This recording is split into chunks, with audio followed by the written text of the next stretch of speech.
Soy Jordi Linares. ¿Cuál es tu cargo en El México? Editor digital.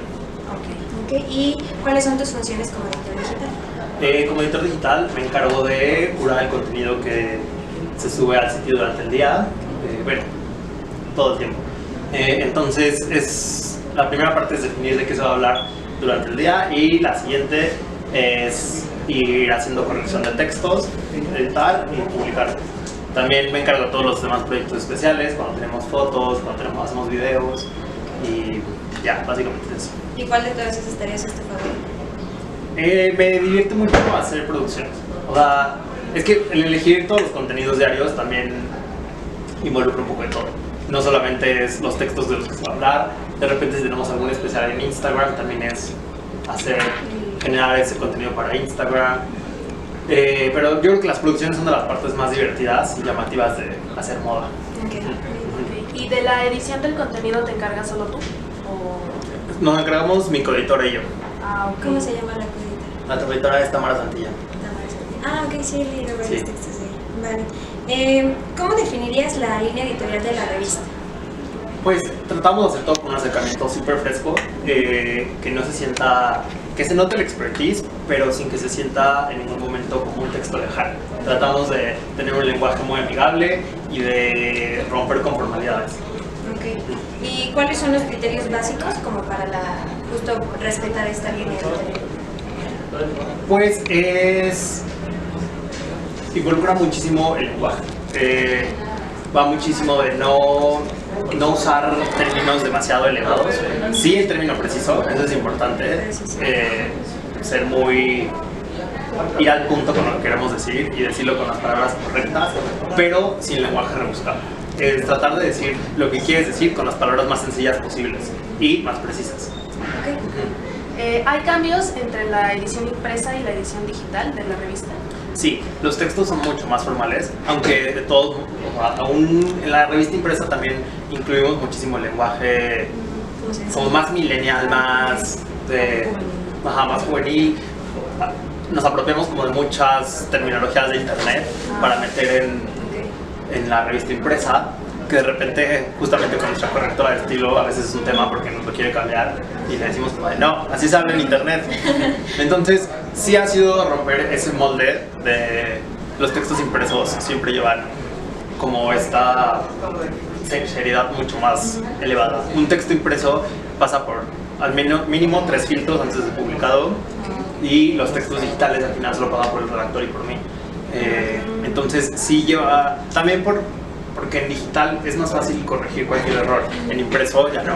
Entonces se tiene que ser mucho más riguroso y también lo que se ofrece en digital y en print es diferente porque la gente que busca el print busca un texto con mucho mayor profundidad que lo que encuentras en un digital.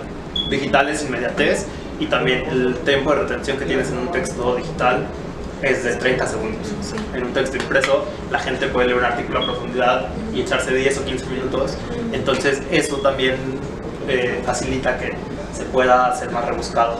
Bueno, no rebuscado, sino más profundo y más extenso en print. Okay, muy bien. ¿Y en digital cuáles son los géneros periodísticos que utilizan? Hacemos principalmente nota. Sí, nota, artículo. Bueno, un formato muy digital es la galería, que también lo trabajamos bastante. La videonota ya saben que también ha habido como un crecimiento en popularidad. Ahorita no lo trabajamos tanto, durante algún tiempo lo hicimos, sobre todo hace 2 años cuando fue el boom de Playground, que ellos generaron este formato de videonotas y todos los demás medios se subieron incluyéndonos nosotros, se subieron a la tendencia porque era algo que estaba funcionando en internet y era lo que la gente consumía.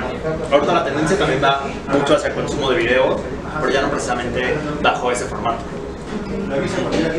Y de acuerdo con estos géneros, ¿cómo construyen los titulares? ¿O qué buscan hacer con los titulares? Los titulares en digital siempre tienen que ser claros. O sea, el lector tiene que saber lo que va a encontrar cuando da clic a una nota.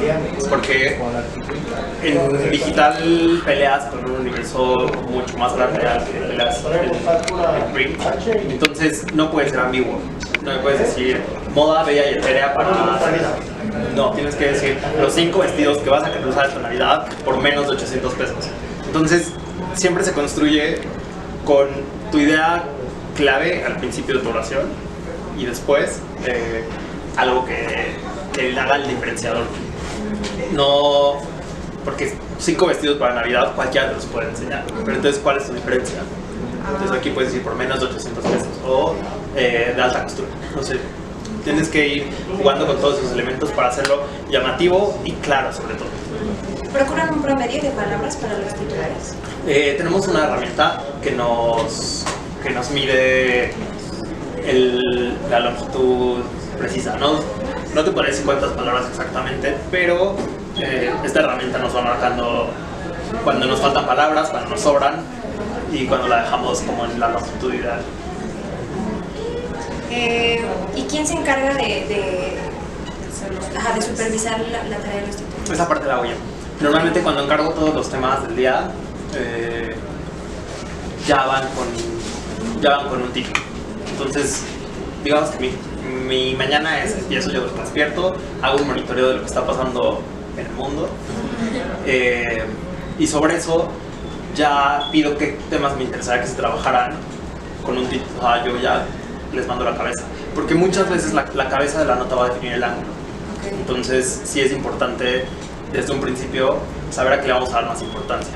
Por ejemplo, si estamos hablando de un desfile de Gucci, si solamente queremos decir cómo fue el desfile cruise de Gucci desde Roma, eso puede ser uno. Pero si yo desde la cabeza les estoy diciendo como de Gucci sorprendió con cabezas prostéticas en el desfile de cruise, entonces ya saben que tienen que darle un énfasis mayor a las cabezas. O si yo les digo como de las referencias que no notaste en el desfile de Gucci, entonces ya se sabe que te tienes que fijar en esas referencias. Entonces es un poco para definir por dónde queremos que vaya. Sobre también sucede al revés, o sea que por ejemplo algún colaborador te dé un tema y tú digas, me gusta, perfecto, y ya armamos un titular después. Sí, también pasa. De repente me mandan como de, oye mira, está pasando esto, lo armamos, ya les digo, sí hay que hacerlo, pero hay que enfocarnos en esto o en esto. Okay. También, obviamente todos los colaboradores, sobre todo los que llevan más tiempo, ya conocen bien como qué son las cosas que llaman la atención entre nuestros lectores, entonces ellos mismos ya me proponen sus ángulos. Entonces, así funciona un poco más fácil con los colaboradores que ya tenemos mucho tiempo.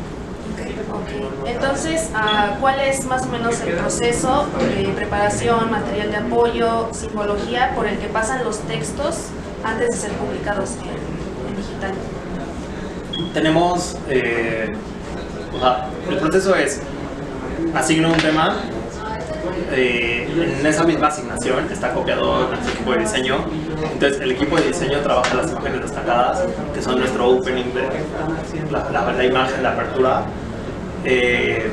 y el redactor mete todos los demás elementos, que son el texto y las imágenes que acompañan a su texto. Ya yo durante la última revisión evalúo si la imagen de portada va de acuerdo al texto, si sí nos funciona o no, cuando ya está todo armado. Y también reviso si nos funciona como el arreglo que se le da al texto y las imágenes que lo acompañan. A veces puede que les digan como, no me funciona tu texto corrido, hazme bullets. Entonces ya también es dependiendo del tema y de la información con la que está trabajando, el cómo se va. Bien, entonces las imágenes juegan un papel importante, sí. ¿no? Sí, es muy importante. Justamente el público que consume medios digitales es completamente visual. Y en especial al hablar de moda y belleza, es completamente visual. Y estas onomatopeyas que utilizan mucho de URBS y así, también pasan, digamos, entran como al final de la última revisión.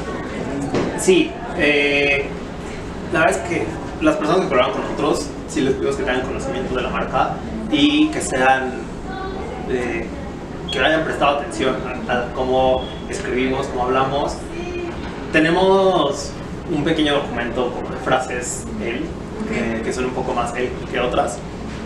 Y ya a partir de ahí también, la verdad es que ya casi nadie le gusta, pero lo tenemos como un backup. Si es, en qué momento se vale cambiar del español al inglés o ya sabes, tenemos que cuidar mucho eso. En títulos es siempre, sí, titulares es manténganlos en español lo más que se pueda, porque también queremos que que suene como hablamos nosotros. Entonces, entre nosotros sí decimos el beauty look del desfile. Entonces es como, ok, se vale usarlo, pero no abusar del término también. Más adelante habla del maquillaje, el look de belleza. Hay que darle variedad. Okay. Y para este proceso, ¿cuáles son los instrumentos, además justo de este libro que tienen, los instrumentos que utilizas para la revisión, los manuales, no sé, tal vez algún libro, algún manual que justo te dé como la empresa o algo así? No, no tenemos ningún manual de estilo estrictamente. Hay uno de impreso, pero el digital tal cual como tal no lo tenemos. Okay. ¿Y no se mezcla, por ejemplo, un poco o no pueden retomar algunos puntos del escrito, bueno, para la versión impresa, a aplicarlo un poco a la versión digital? No también precisamente por la inmediatez. O sea, yo creo que sí, no. Y al final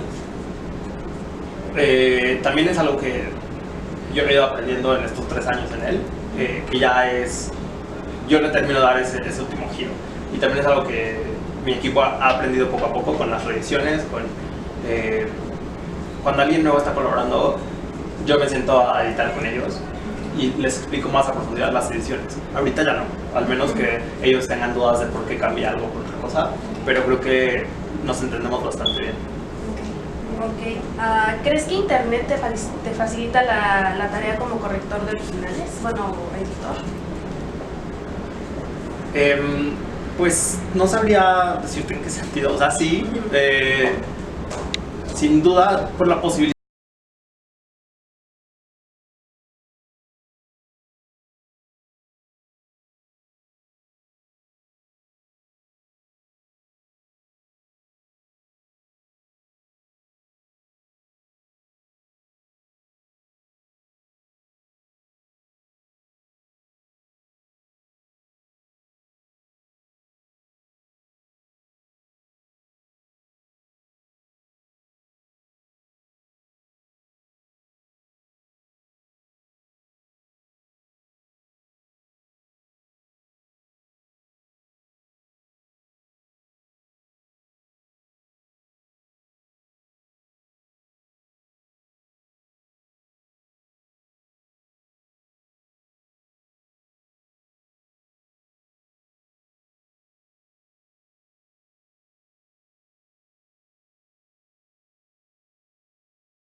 Y nada más como pregunta curiosa, Sí. ¿cómo lo hacen con la versión impresa? Con la versión impresa, cuando llega a ser muy grande, la verdad es que por suerte no nos pasa, tengo que pasar por muchos filtros, se pone una fe de ratas en la siguiente edición. Ah, ok. Sí, se aclara. Sí. En la edición anterior de él se publicó un error tal y es este. Pero realmente en el tiempo que llevo aquí no ha sucedido. Ah, muy bien.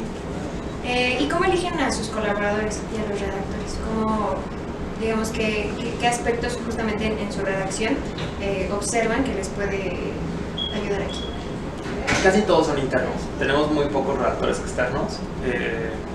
Bueno, en el caso digital. Y las personas con las que yo colaboro en digital externos son porque se han acercado a mí con interés. Y entonces a partir de ahí yo luego como de, ok, ¿y qué es lo que me vas a aportar tú? Quiero saber cuál es su interés de escribir, sobre qué quieren escribir. Y después les pongo una serie de pruebas para ver si cumplen con el perfil. Lo que yo busco es justamente el conocimiento de cultura popular, pero también de moda, belleza, que tengan como esta combinación de ambos espectros y que tengan la capacidad de tener sentido del humor al escribir y hacer piezas entretenidas que vayan con el estilo de él. Okay. Y bueno, ¿de qué manera ha influido tu experiencia o tu trabajo en otros medios como editor ahora?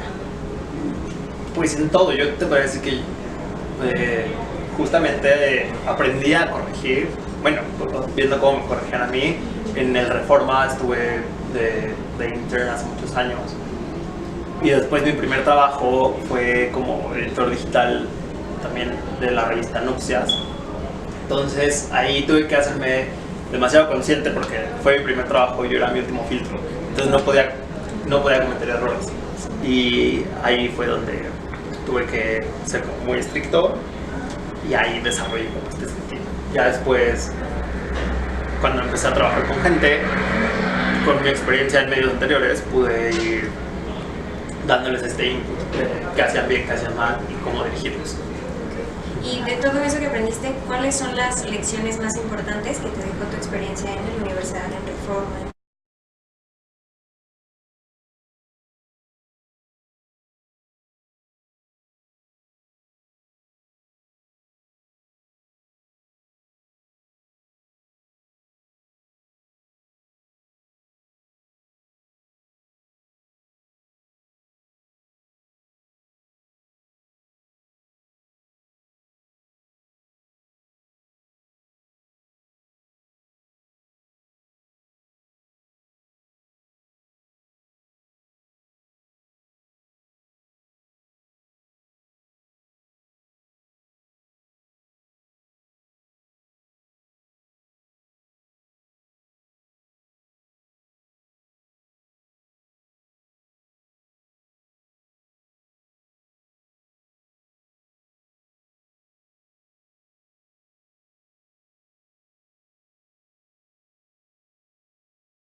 Constantemente estamos trabajando en cómo ser las tendencias hacia ser más audiovisual.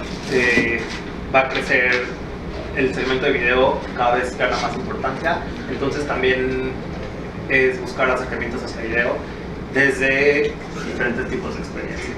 En video se buscan muchas cosas, desde el how to como hasta el ver cómo se vive como insider. Es justamente en moda en particular ha roto mucho como con esa barrera de sentirle inalcanzable, inaccesible.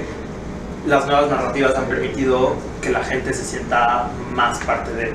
Entonces nuestra línea también va hacia allá. También vamos a crecer nuestros contenidos en cuanto a audiovisuales.